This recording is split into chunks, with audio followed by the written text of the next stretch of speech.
All right, so I was asked to put this video together for TwinMotion. TwinMotion is one of the many rendering softwares that can be used with Rhino or even Revit while in the interior design or architecture programs. TwinMotion is the primary one that I do use. Super easy to use once you're in it, but to get it downloaded and get everything put together gets a little bit complicated. So, going to twinmotion.com, this link will be in the description below. Go to download and try, and you're going to scroll down until it pops up to the educational edition. You can't use it for commercial products. I know there's a couple people out there that do, and then you need to log in with your Epic Games account. I'm going to sign in with, I believe it's my Xbox network, is what I actually have. Oops, nope, not that one. There we go. Okay. So we'll sign in. And it'll bring you to this page once you're logged in. Remember your information.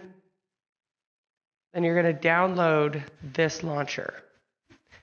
Most people don't already have Epic Games installed, not at this point unless you're playing Fortnite or something like that.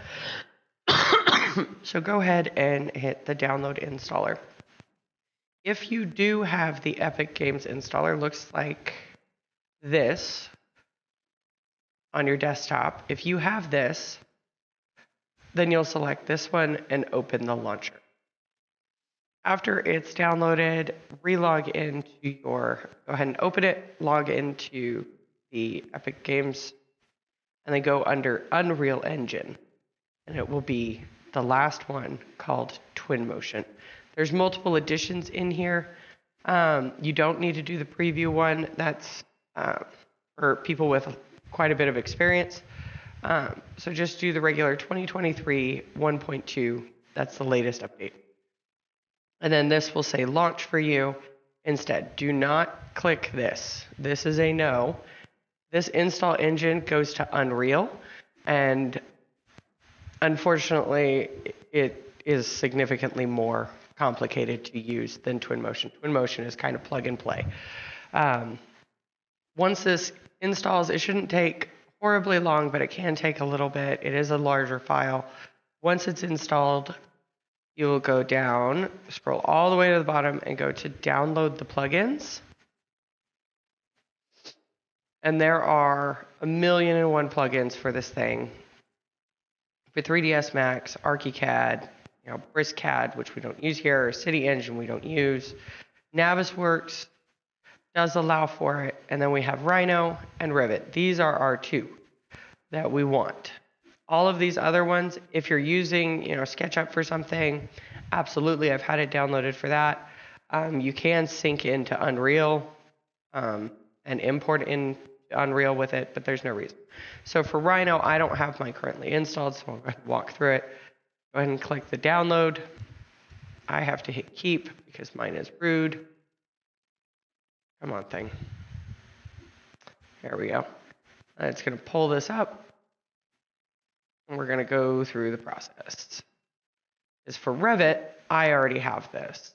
So it's for Rhino 7. I do not have Rhino 6. Already sensing that.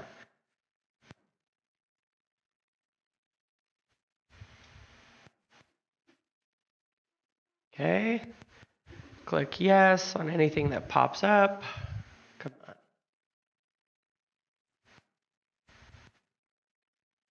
Like I said, it does not take very long. And then we'll hit finish. All right, now, if I go back into Rhino, and I open up any one of the Rhino files that I've already been using, we'll go ahead and play with, let's do the container home. This is one of your classmates' pieces of work. Let's get this open. My Rhino has a lot of attachments, so that is now loaded.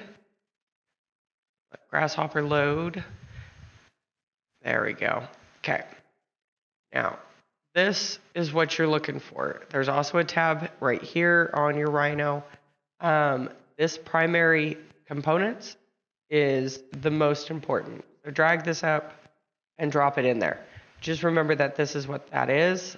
Ignore my bars. Like I said, I have a bunch of add-ons for my Rhino. So as of right now,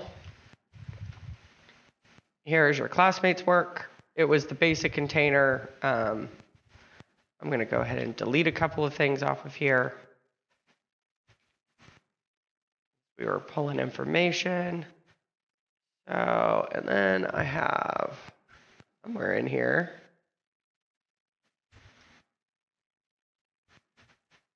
Purple. Interesting.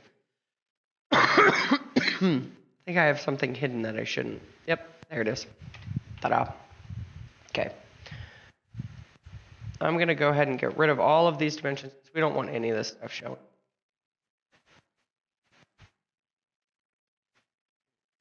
Go to the default layers. If I can just hide this. Okay. Yep. So everything's now hidden. We're good to go. I got some extras. Okay. Then what you'll do with your Rhino file, the one that you are ready to go, you're ready to put it into TwinMotion. Go ahead and open TwinMotion.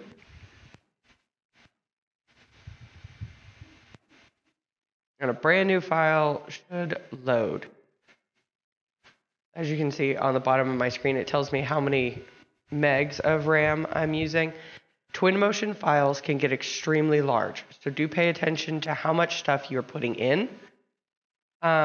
If it is your first time using this or you're starting a brand new file, you can just hit X up in the top corner. You'll have this craziness. I normally just come over, delete the starting base, and the next piece to get this ready to go is you're going to go to Import, hit the plus button. It already has the file loaded. I like going under Options, Enable the substitutions. You can change this. If you're using a Revit file, you're going to want to change this. Change this to 300 lumens, or else your lights are going to be insanely bright, and it's a pain. Don't change any of this stuff. You do not need to go into here. This is not for you. And then I collapse everything by material, and I never check the full precision normals. Some people do. I choose not to. And then hit Import. As you can see, there's a broken link. So you go back into Rhino, and you're going to hit Sync. Now, what you can also do is you can toggle Auto Sync, which every time you make a change or you mess around with something, it's going to automatically update. So here's our container. You have a container. I have to remember what all the keys are, but I think I'm in drone mode. So if you go to the eyeball, go down to the person walking, you want to be in drone mode. Now I just have to remember how to fly. Whoa. There we go. Q to fly. So it functions very much like a video game. You can fly around it in drone mode. Drone mode is my favorite. Now, your classmate had already put some flooring in, some floor material with some wood. Then we have the container. The other thing you will notice is if you fly over top of this, you can see through this. That is because in Rhino, this container right here, these have no thickness. TwinMotion can't read this correctly. So when you are rendering or taking photos, you need to be very aware of this wall.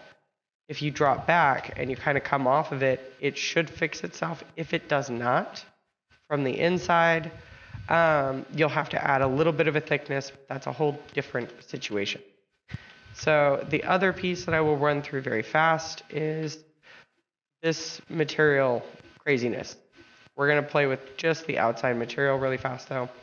So in Rhino, you have to do this in Rhino. You can't do it any other way. It's not possible. All of your materials in TwinMotion, if you go to your materials tab, they're already loaded in. This is what came with it. I drop, there we go. So these come in. These are the materials. So in Rhino, we want to change this though. So you go to your tube, We have all of these pieces. If there is a new one, I like doing customs, and I'm just going to name it siding. It's going to be white, drag, and pull over. Now, because I made that update, if I turn on my auto sync, TwinMotion should have automatically synced this, and it did right there. Now, if I wanted to change this, you go up to your eyedropper, select your material. That way you know that it's engaged. Go to materials, and I'm going to change this to a metal. And there are a vast number of metals and things within here. If you see this icon next to it, just means you need to download it. You can't just drag and drop this one. So you'd hit the download button. So we'll go ahead. Let's do some embossed honeycomb here. Ooh, or corrugated, because that's what this actually is corrugated metal. And then you just take your thing, drag it over. When it's a brand new, it's going to turn it white, and then it looks like that.